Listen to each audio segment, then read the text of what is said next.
Swayam Prabha. Digital India. Educated India.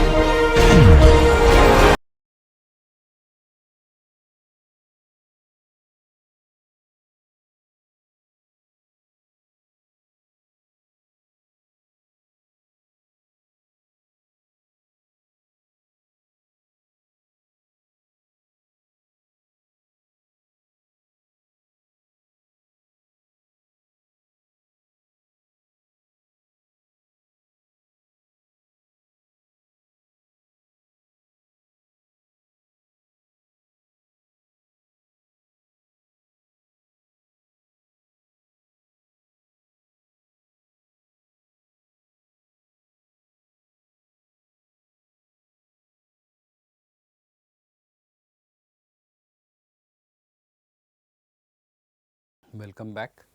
So, today I am planning that we will start a introduction to induction machine. That is my plan. But and actually I want to do one tutorial also on synchronous machines, but I am going to defer that tutorial probably to the next class, or maybe I will club it all with induction machine. I have not yet decided on that, but there are some issues regarding multiple number of there are quite a few things which are common between synchronous machines and induction machines, like the stator, for example, how the concept of how do you look at multiple number of poles. So, some of those things I will cover, some of those things I will cover at this time itself, and tutorial we will take it, we will take a, no doubt we will take a tutorial on the synchronous machine also, but today we will start with the induction machine, their theory today. Let us get started. But even before I start for induction machine theory, there is one more concept in the electrical circuit theory which is known as Thevenin's equivalent circuit, and I am going to revise that concept up first, so that again when I do the equivalent circuit of induction machine, that time I will need to write the Thevenin's equivalent circuit, and you will not be stuck because of that. Some of you may be knowing Thevenin's equivalent circuit, some of you may be introduced to at this time itself, because this course can be taught at the first year level. So, therefore, it could be a recap for some of you, and it could be a brief introduction to Thevenin's equivalent circuit for some of you. Okay. So, this is a linear circuit. I will do it through an example, not derive the Thevenin's theorem or Thevenin's equivalent circuit, but I will do a practical application of it through an example. So, what I have here is a 10 volt battery, and a network of resistors 5 ohm, 2 ohm, 10 ohm, 2 ohm and 5 ohm. This 5 ohm I am calling it as a load resistance. That means it could be your geyser, it could be your induction heater, whatever, I mean something, it is a load resistance. This is the source, this is the intervening circuit in between, this is the intervening circuit in between. My question is, how much current is flowing through this load and how much voltage is being developed across this load, what is the power dissipated in this what is the power dissipated in this load. So, I have three questions which for it. Now, of course, this is a resistive circuit and you could easily solve it using there is only, if you knew this voltage in the intermediate, say Vm here, then you could calculate this current. Once this current is known, this voltage drop is known, and I square R or Vi, the power in it, is also known. And to calculate this Vm or Vt, whatever this V, you could just write a nodal equation, Kirchhoff's current law, one nodal equation, and that should be sufficient to solve this problem. So, There are many other ways also, we will do that. The Thevenin, so this problem actually, this is a very simple circuit and it can be solved in many ways. It is not like I need a Thevenin's equivalent circuit to solve this problem, but Thevenin's equivalent circuit is one approach through which I can solve this circuit. Now, in Thevenin's equivalent circuit, what we do is, we first remove this load resistor, assume that it is connected. Then we get a simple source internal resistance kind of a model for this, all this remaining circuit which is there. For all this remaining part, after disconnecting the load, we get a simple representation of a voltage source or a battery called V Thevenin in series with a resistor called R Thevenin, just like actual voltage of the battery in series with the internal resistance. Then this is called the Thevenin's equivalent, and then I connect the load to this equivalent. Since I know VTH, RTH and I know the load, what will happen is, I can then say that my load current will be VTH divided by RTH plus RL, and then ILRL is VL and VLIL is the power dissipated across the load. So, this is one way. Now, you may say, okay, fine, this is all good and all, why should I do it? Can you give me a reason where a location where I would find usage of Thevenin's equivalent more interesting?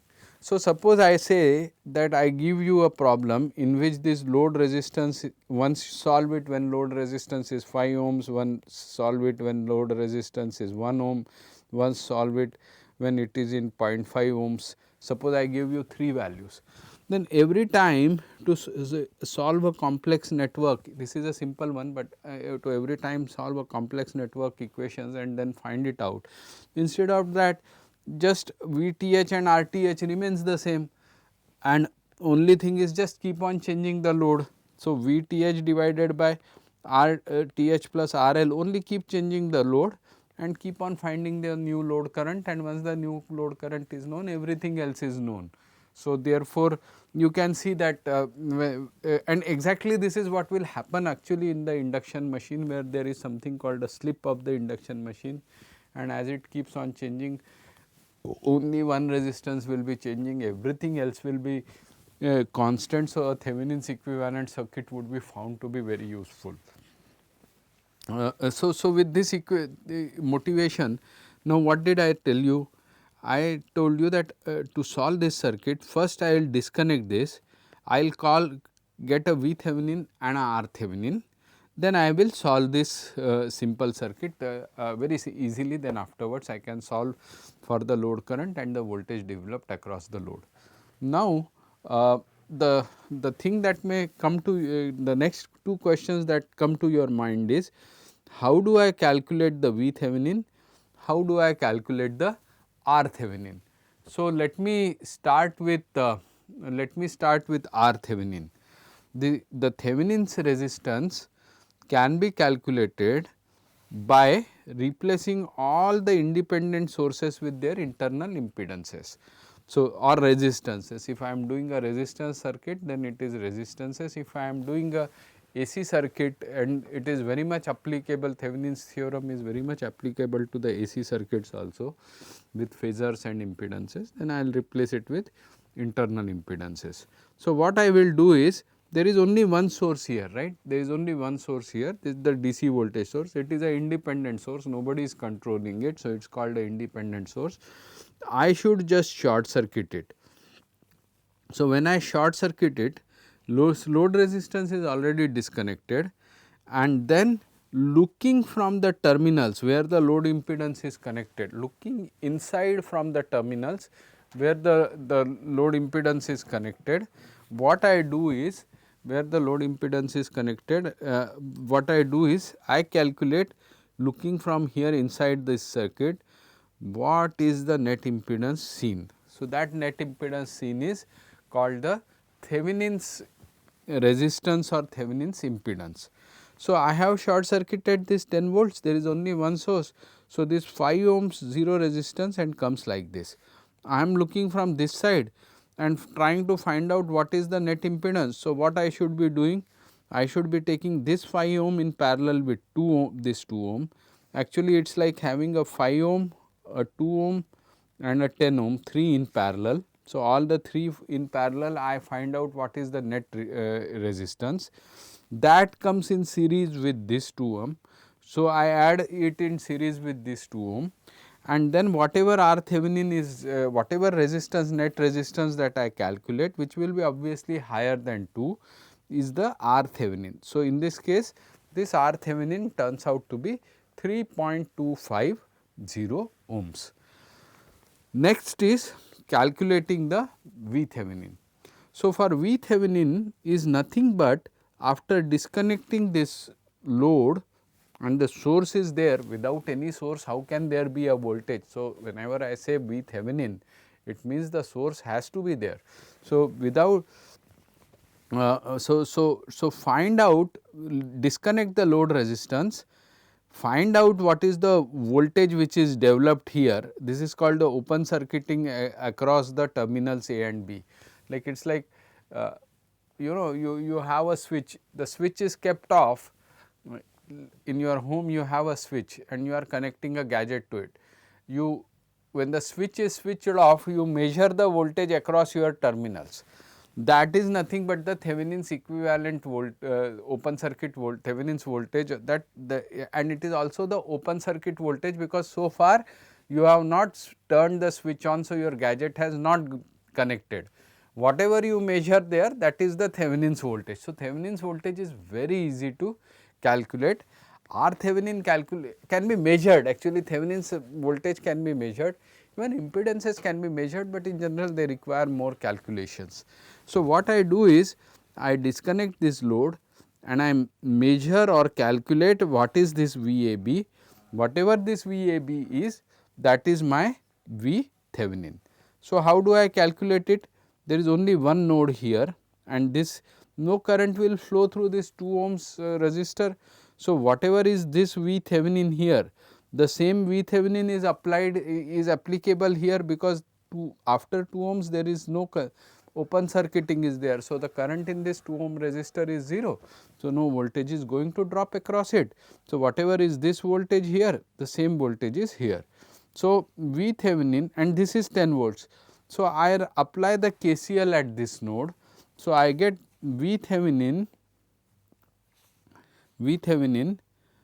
minus 10 volts, V Thevenin minus 10 volts divided by 5, that is the current flowing in this direction, plus V Thevenin by 2, that is the current flowing in this 2 ohm resistor, and then the current which is flowing through the 10 ohm resistor here is V Thevenin by 10. So, V Thevenin by 10, no current flows here.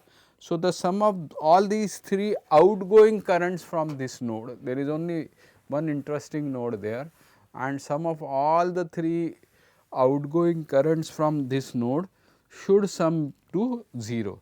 So, this is a simple equation with only linear equation with only one variable. 10 by 5 is 2, 1 by 2 is 0.5, and so this voltage is I am sorry, this is, you have to solve this equation.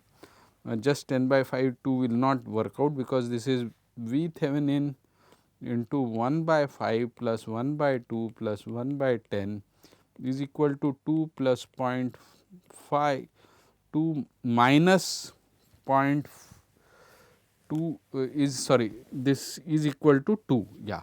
So, V Thevenin 1 by 5 plus 1 by 2 plus 1 by 10 is equal to 2, and when you solve this, you will get this as 2.500 volts. So, now I have got Thevenin's voltage, I have got the Thevenin's, I have got also the Thevenin's resistance. I connect the 5 ohm in series with that, and then I calculate the current which is going to flow through it. So, 2.5 divided by 3.25 plus 5, is 0.303 amperes. Once 0.303 amperes is known, voltage across the load resistance is 0.303 into 5. So, that will be 1.515 volts, and then V into I will be the power which will be developed across it. So, you have solved the circuit using this. Now, the taste of pudding is in, it said that the taste of pudding is in its eating. So, we should be able to check this some alternate way and convince ourselves that at least for this example, before we accept that theorem, which of course has a full proof, but before we accept that, we should at least verify it for one example, so that we feel comfortable.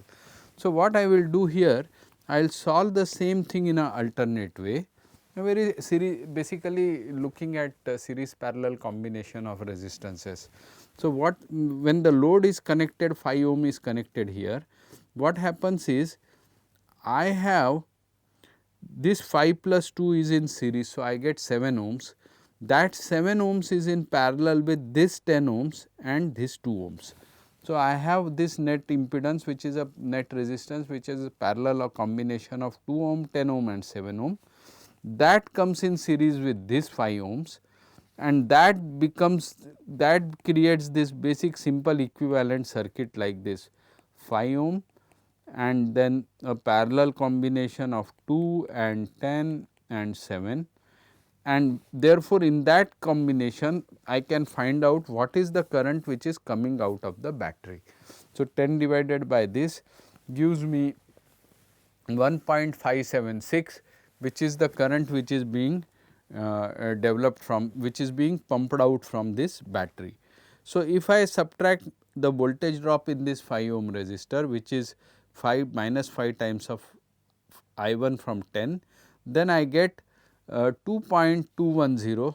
I get 2.210 as the value of V n, that is node voltage, n is here standing for the node, and once I know the V n, then I divide that V n by this series resistance 2 plus 5, which is 7 ohms, and the current that I get is basically the load current, which is again 0.303 amperes. So, you see you solved it by a direct approach, and you solved it using Thevenin's equivalent approach, you got the same answer. Now, let us take one more example where we deal with phasors. So, this the first motivational example that I took it using resistances, but now I have a voltage source here. I have a voltage source here at 10 angle 0.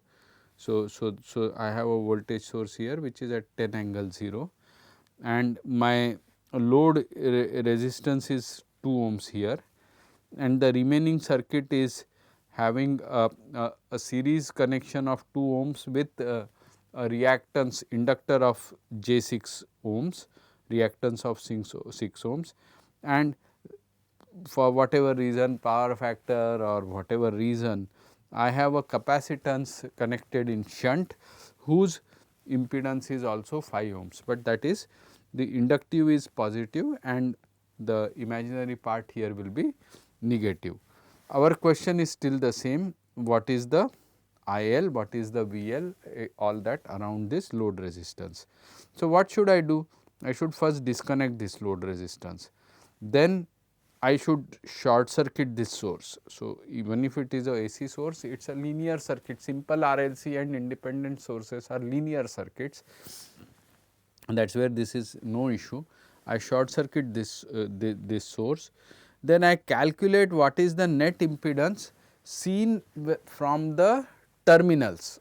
So, I see from, so this A and B is the terminals where the node voltage was plugged, where the load was plugged in. So, looking there inside, what is the net impedance seen after all the independent voltage sources have been short circuited, all the independent current sources have been open circuited. Since there is only one voltage source, short it here.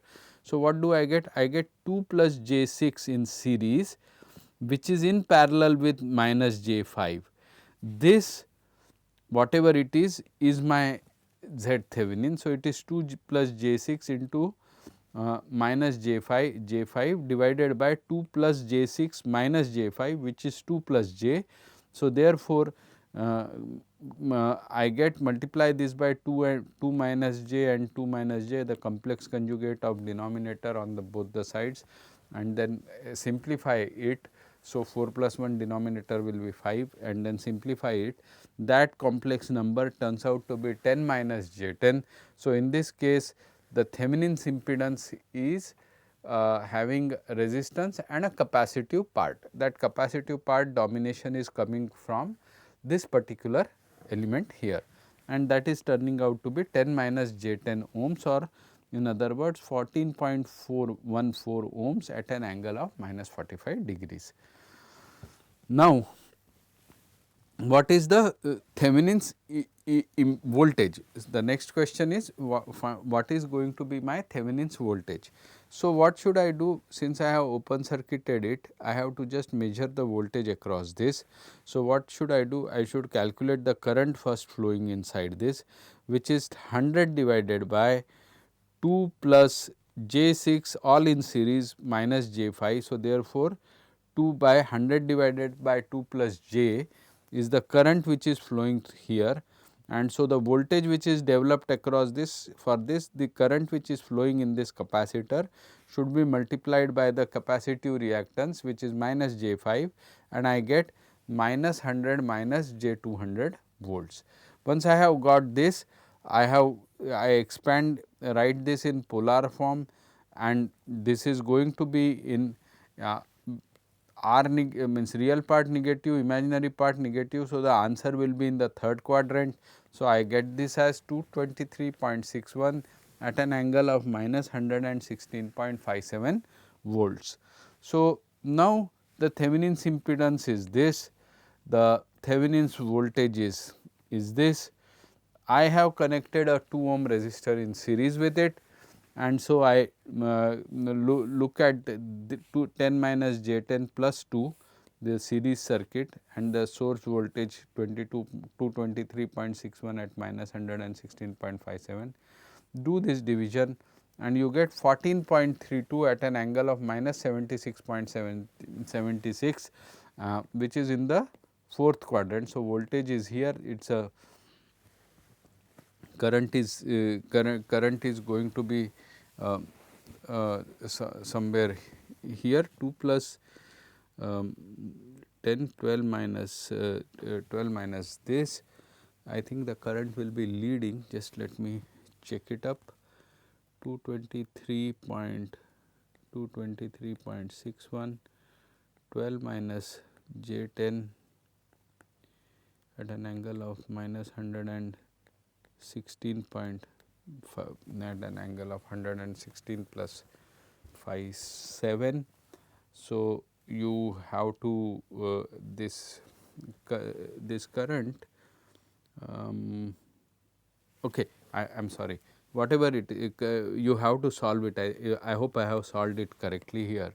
So, let me not get into it.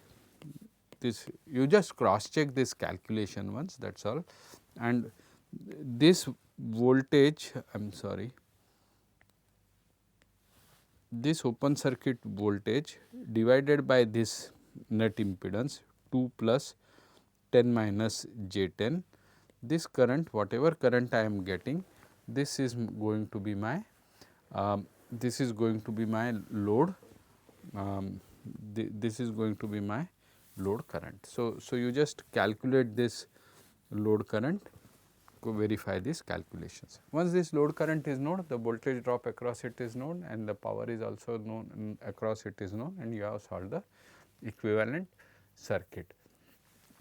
Now, if you remember, this was once developed as the transformer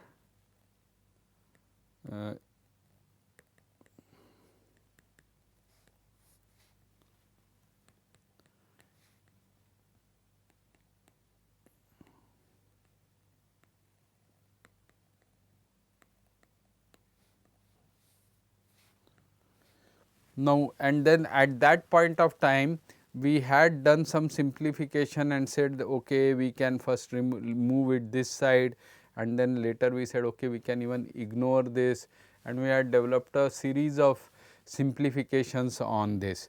But now what I am trying to tell you is, you can instead write V Thevenin from here, get this R Thevenin, Z Thevenin here, and then connect the ZL dash here and solve this whole thing actually properly using Thevenin's equivalent circuit. And this is something we will have to do it. We did not do it in the transformer case because we had one comfort level, which is that this impedance, this shunt impedance, which is Rm and Jxm, this is for a transformer very large. So, this is x 1 only, this is R 2 dash, this is x 2 dash, and whatever this is the ZL dash. Since this was very large value compared to other values, the current which was going to flow through this was going to be very small. So, shifting it either on the left side or ignoring it, both the approximations looked okay. But if that value was not really large, you know, for example, if the if for example, I have two coils like this, these are the two limbs of transformer, and I have two coils like this, but for some funny reason I introduce a air gap. The moment I introduce the air gap, this impedance, shunt impedance Xm and this Rm, they will drop significantly, because the reluctance will increase, the air gap will increase the reluctance. So, the inductance or the mutual coupling inductance which will come out of it, or the magnetizing one will come out of it, will reduce significantly, and then that approximation will not hold. So, that is why that approximation is okay with that approximation is okay with transformers, but when dealing with machines which have air gaps, the magnetizing impedances are going to be much more lower values, and so that approximation is not that okay. So, that is why we need Thevenin's equivalent circuit. We are building the theme, you will see that. Now, before I go further, let me just revisit the synchronous machine, and let me clarify some points. Maybe I have done it before, maybe I have not. So, let me clarify some points before I move on to that, move on to induction machine. First is, see, two pole synchronous machine always has cylindrical rotor, and this is a high speed machine, and for 50 hertz the rotor will run at 3000 rpm. For a 60 hertz machine, the rotor will run at 16 to 60, so 3600 rpm. So, the point is, the centrifugal forces that are developed, if you had a salient pole machine, they would be very large,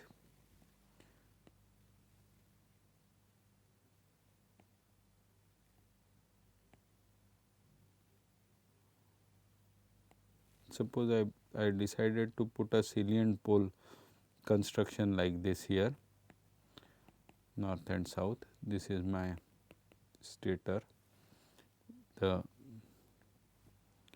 A phase winding, the B phase winding, and the C phase winding. Actually, they will be distributed in space.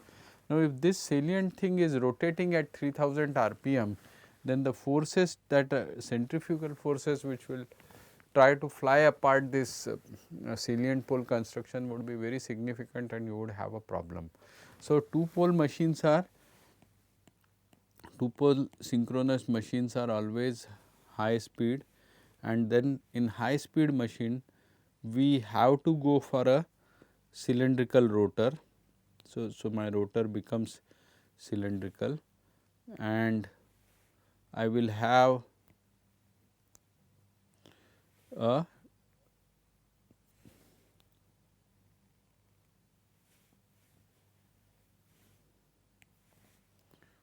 this is cross, this is dot, I will have the north and S generated by the DC current flowing through this rotor winding. But because it is symmetrical, of course, there will be slots and there will be the windings which are sitting in the slots, and there will be force acting on those slots. So, all that mechanical thing is forces cannot, when rotation is there, forces cannot be completely eliminated, but mostly the symmetry will help us to develop the high speed machine, high speed two pole synchronous machine, whether it is a generator or it is a rotor.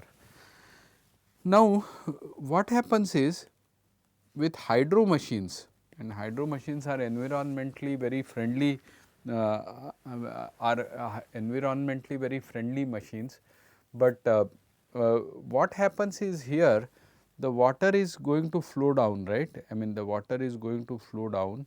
There is a reservoir here, and the water flows down. At the basement here, I have a turbine on whose blades the water impinges, and that basically drives the rotor to which is connected a synchronous machine as a generator, and from whose terminals then finally A, B, C, I take out the from whose terminals I take out the 3 phase AC voltages. So, this becomes my AC source. So, the mechanical input from here is being converted to the electrical output on this, connected from here to a step up transformer, then to a 3 phase step up transformer, then to a grid and so on. So, now what happens is this reservoir, whatever is the height of that reservoir, and then the water is coming down from it. So, this speed of water will not be able to drive the rotor at say 3000 rpm for 50 hertz or 3600 rpm for this thing. So, suppose let us say at best I am able to drive it at let us say 1500 rpm, half of the value. Then the voltage, that frequency of the electrical output that I will get will be only 25 hertz with the two pole machine. Now, that is not acceptable. Suppose the rotor I can run only at half the speed, instead of 3000 I can able to run it only at 1500 rpm. Then 1500 rpm corresponds to 25 hertz. So, the voltage which is generated at the terminals of my synchronous machine is 25 hertz. Then how can I connect it to the grid which is actually there at 50 hertz? I cannot connect it, right. So, therefore, I have to find a way out of it, and the way out of it is to not go for two pole construction, but to go for 4 pole construction. So, what I do here now, let me take this figure here, paste it here and rub this salient pole rotor.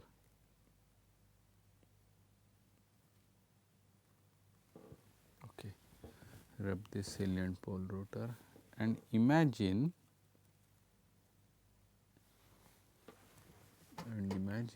4 poles like this, N,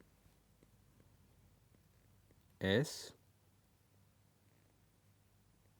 N, S. They can be created out of electromagnets, there is no problem, but north south, that is the thing. N, S, N, S. If you just open it and look at it, it will be N, S, N, S, and now this is rotating at 1500 rpm. So, 50 see d 50 hertz. So, time period is 1 by 50, which is 20 milliseconds. If the rotor is rotating at 25 hertz, the time period is 1 by 25, which is 40 milliseconds. So, if it was a two pole construction, what will happen? Your voltage waveform will have a time period of two pole 25 hertz machine, rotor rotating at 25 hertz, will give you a voltage waveform, with time which is at which is having double the time period, or 40 milliseconds. But our remaining AC supply is in 20 milliseconds. The remaining AC supply is like this, it has to finish 2 cycles like this, in the 40 millisecond. So, what we will do is, we will double the number of pairs, of the pole. So, instead of one pole pair Ns, we are having two pole pairs 1s. So, if you look at the flux waveforms, let us say flux waveform, because flux and voltages are related. The whatever is the frequency, if phi is some cos of omega t, then d phi by dt will give me. So, if phi is some cos of omega t, phi m cos of omega t, then the d phi by dt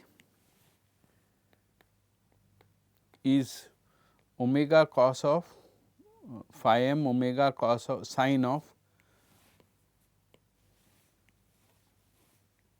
minus phi m omega sine of omega of t, and then the number of turns and so on and so forth. So, basically whatever is the frequency of the sinusoidal MMF, same is the frequency of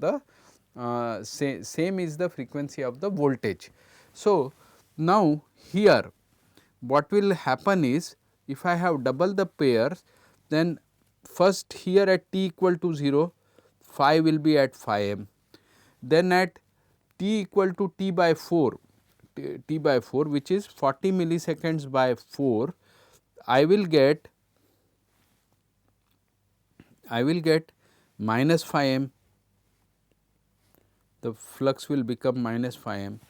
Then again at, this is at 10 milliseconds, t by 4, then at t by 2, which because the time period is at 25 hertz is 40 milliseconds. So, the t by 2 will be 20 milliseconds, the flux will come back to phi m, and then again it will go. So, if you now plot the waveform, how does it look? It looks like this. So, one full cosine wave, flux has created one full cosine wave in 20 milliseconds, and this also means that the voltage which will be induced, in the stator, will also be at time period of 20 milliseconds or 50 hertz. So, that will be also at time period of 20 milliseconds or 50 hertz. So, the trick is, if the rotor is rotating at some omega m and I use p is the total number of poles. So, p by 2 is the number of pole pairs, then, or let me say that if the so p is the number of pole pairs, then electrically I get a multiplier effect of p by 2, because north south immediately comes another north, before the one rotation has finished another north comes, another south comes. If you have 3 pole pairs, another north will come, another south will come. So, in one mechanical rotation, as many the pole pairs are there, that much scaling you are getting in the frequency of your electrical waveform. So, therefore, we say that we define these two, we can say that where P is the, we can say that omega s, the synchronous frequency, is P by 2 times omega m, where P is the total number of poles. And similarly, therefore, we define a electrical angle and a mechanical angle. So, this is called as the mechanical angle and this is called as the electrical angle, where the electrical angle is defined as P by 2 times theta m, where P is the total number of poles. So, it is always a even quantity. You can never have isolated north pole or a isolated south pole. North pole, south pole will come always in pairs. So, P is always even. So, P by 2 is also not even, P by 2 is a natural number, and if you take d theta s by dt, this will be P by 2 d theta m by dt, or omega s is equal to P by 2 times of omega m. So, suppose I ask you 50 hertz 10 pole machine, what should be the omega m? So, then the omega m is what is going to be the what should be the frequency of the rotation of the shaft or the or the rotor. So, then the Fm has to be equal to 10 hertz, 10 by 2 is 5. So, 10 hertz, 10 hertz multiplied by 60, this is 10 hertz multiplied by 10, so 10 cycles per second. So, in 1 minute 60 cycles, so 600 rpm. So 600 rpm is there. So, that means where is 3000 rpm, where is 600 rpm?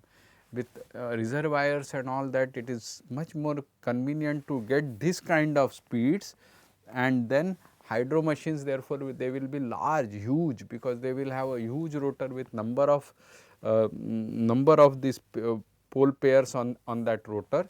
Yet finally, on the electrical side, we will generate we will still generate the 50 hertz electrical waveform. Okay. Third thing, next question, is the stator of a synchronous machine laminated, and is the rotor laminated? Answer is yes and no.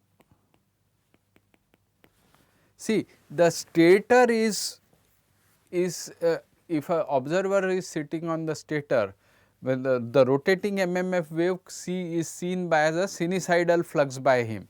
That is why a winding links a sinusoidal flux, that is why it generates a sinusoidal EMF across it. The moment you say that the flux variation in the stator core is sinusoidal, what will happen? It means that if you do not laminate it, eddy currents will be generated and hysteresis loss will anyway be there. So, therefore, the stator, to cut down on the eddy current losses, will have to be laminated. So, the answer is yes for the stator, just like transformer. The similar side is effect is being seen on the on the stator side. But on the rotor, now look at it. See, rotor winding is carrying a DC current. Okay. So, that is not going to create any rate of change of flux in the rotor itself, because it is carrying a DC current.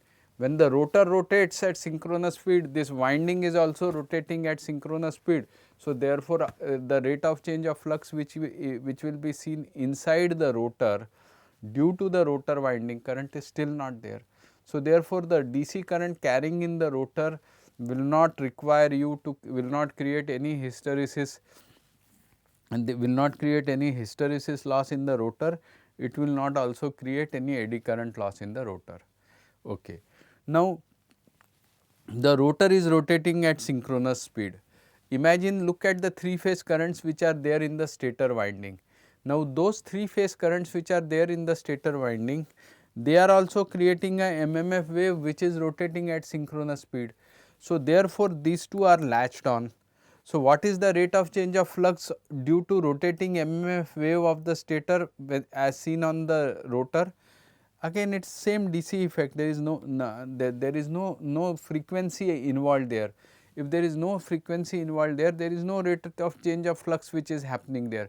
If there is no rate of change of flux which is happening there, no EMF will be generated there. So, therefore, the rotor winding will not have any hysteresis loop for its flux waveform, or it will not have any eddy currents which are generated, and so it does not need to be laminated. This is really good news, because the cylindrical rotor construction which you have in the two pole machine, it is a high speed machine. If you had to laminate that construction at 3000 rpm or 3600 rpm, it would tend to fly away. So, that is also not required.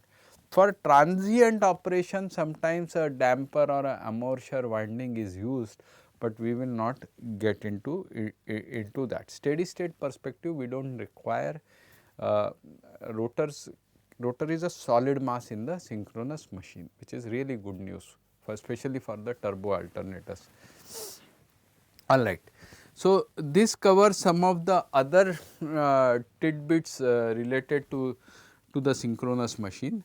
Now, let me give you a brief introduction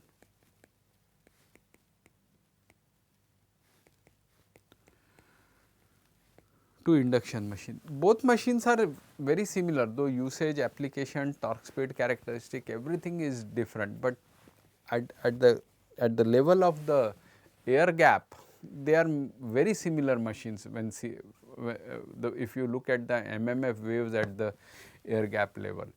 So, imagine now that stator winding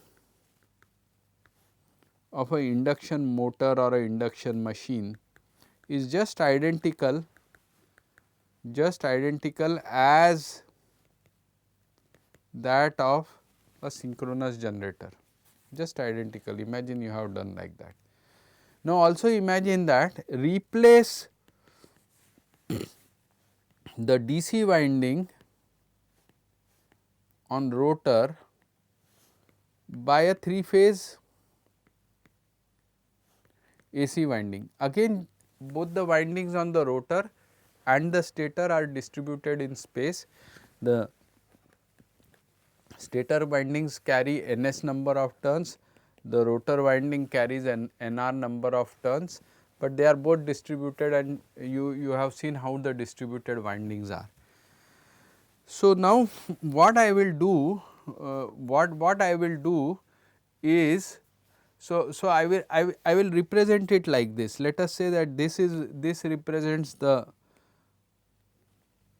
stator winding, okay, and for the sake of discussion, this is star connected, stator winding is star connected 3-phase, and this represents the rotor winding 3-phase, and I have, through a set of slip rings and brushes, through a set of slip rings and brushes. This part is the brush part and this part is the slip ring part.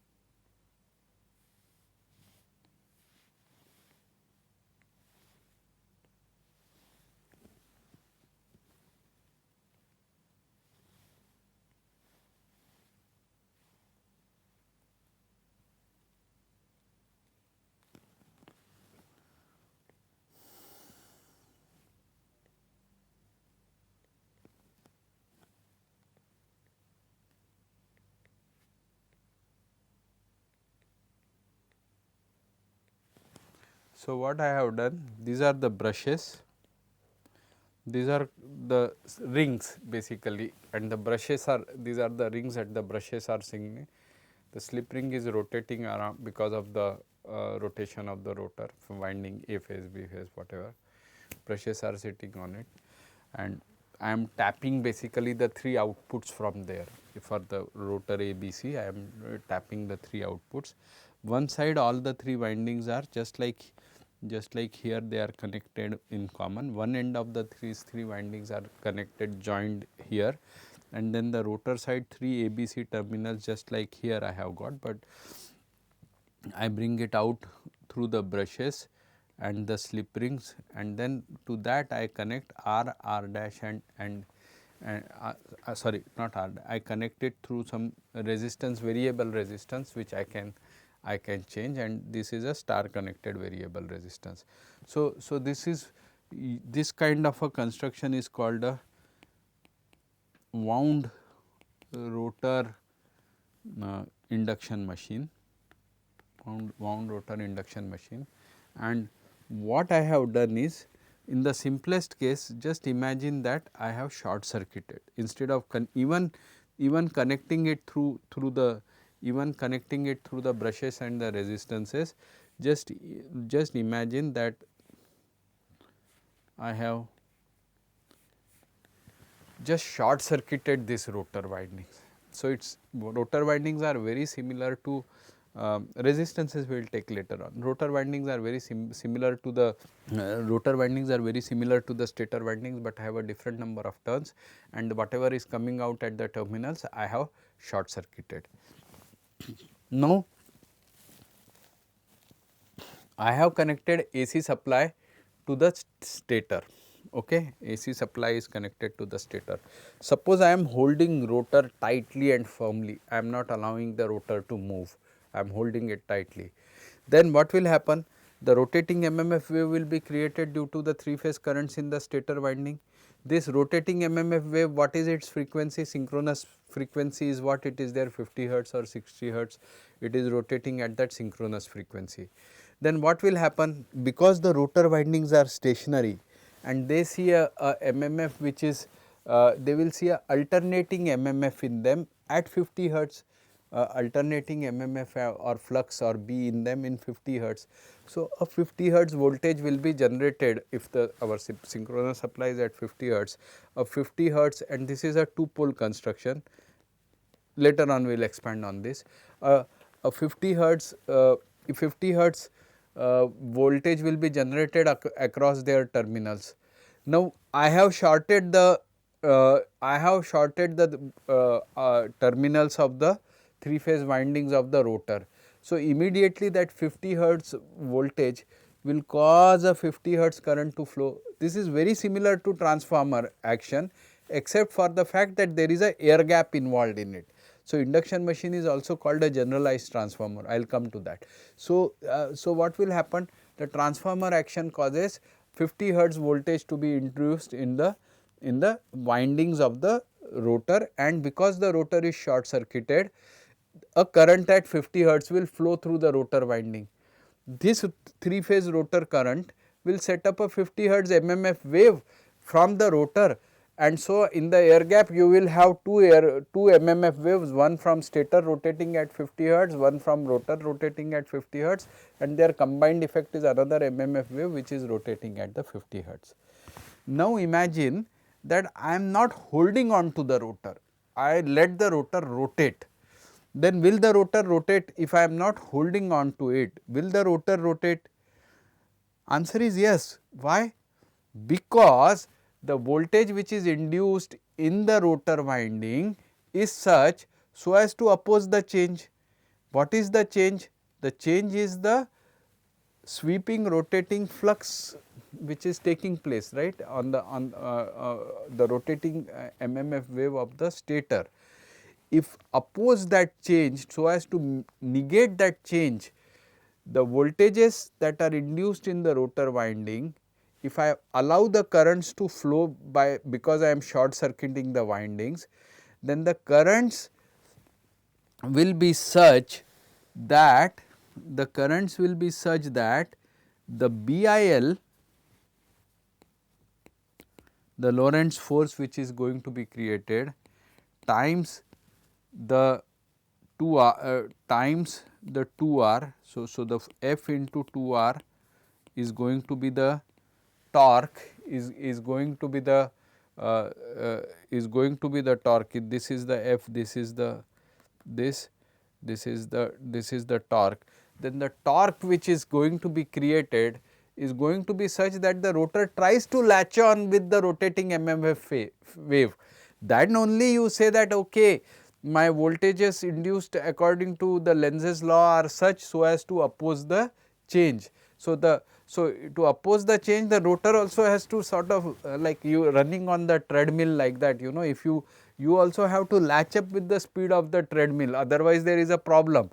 Similarly, here the rotor has to will try to latch on to the rotor MMF rotating MMF wave of the stator.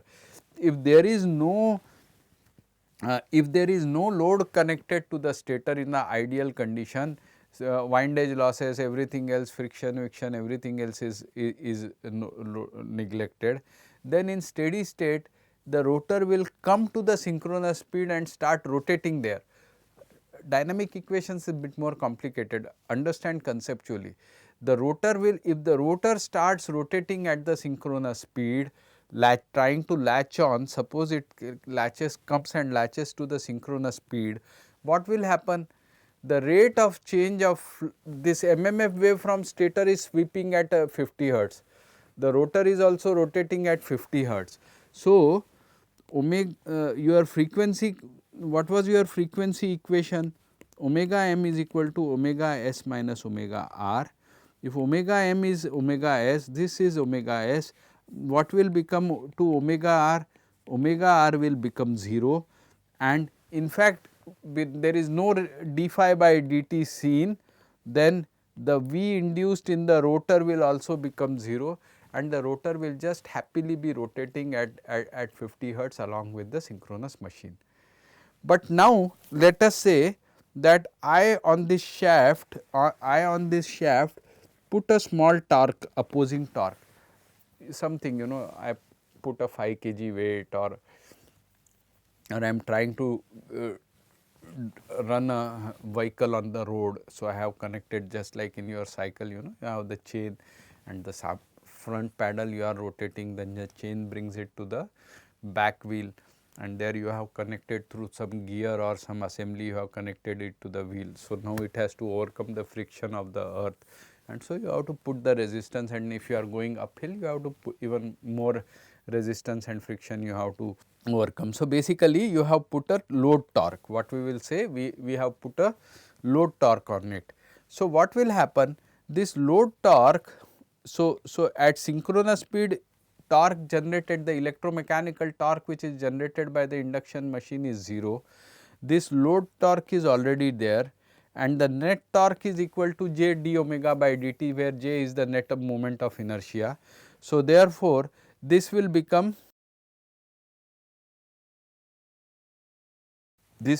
negative. So, the machine will start, or the rotor will start deaccelerating. So, the rotor will start deaccelerating. Suppose the rotor slips back to some omega m, then the MMF wave of stator will be rotating at a relative speed of omega s minus omega m with respect to rotor windings. So, the stator MMF wave is always rotating at 50 hertz. Because your rotor slipped back because of the retardation torque, let us say the rotor came to 40 hertz, speed came to 40 hertz, then 50 minus 40 is the omega s minus omega m, the rate of change of flux which is seen by the rotor windings is at 40 hertz, which is 10 hertz, and this is same still your frequency condition is still holding, omega m is still equal to omega m is still equal to omega s minus omega r. So, it slips back, frequency condition is still holding, and the induced currents, this is still a generalized transformer, this is just a generalized transformer. Now, the induced currents in the rotor winding, this is due to electromagnetic induction, but because the rotor is rotating at 40 hertz, it will only have 10 hertz currents generating in it, and this 10 hertz 3 phase currents in the 3 phase rotor will create a MMF wave FR at 10 hertz, but the whole rotor assembly itself is rotating at 40 hertz.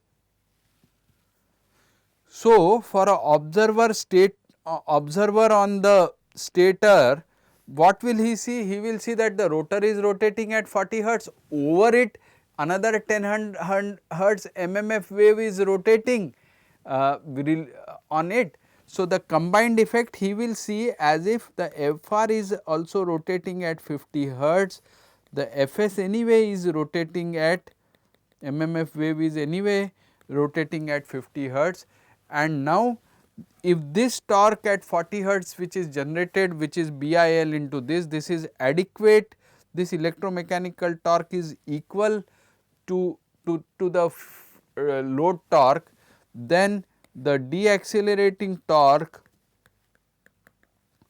and the accelerating torque becoming equal, j d omega by dt will go to 0, or the omega m will it will run at a constant speed. So, this is the idea of synchronous machine. More load you put, more current is more retarding torque you put, load is nothing but a retarding torque which you put, the more F into L is required to run it. To generate bigger F, the rotor should carry more current, to carry more current it should have more induced voltages inside developed in it. To generate more induced voltages, it should slip back, larger. So, if this is the synchronous speed, this is the torque, and I will complete this later on of course. At synchronous speed, the torque which is generated in the induction motor is 0, but as it keeps slipping back, the torque that it generates is higher. Later on I will show that this curve connects like this, but for a small interval you can just see that as it keeps slipping back, it generates more and more torque. So, therefore, this term S, difference in the relative speeds divided by omega S, is called the per unit slip of the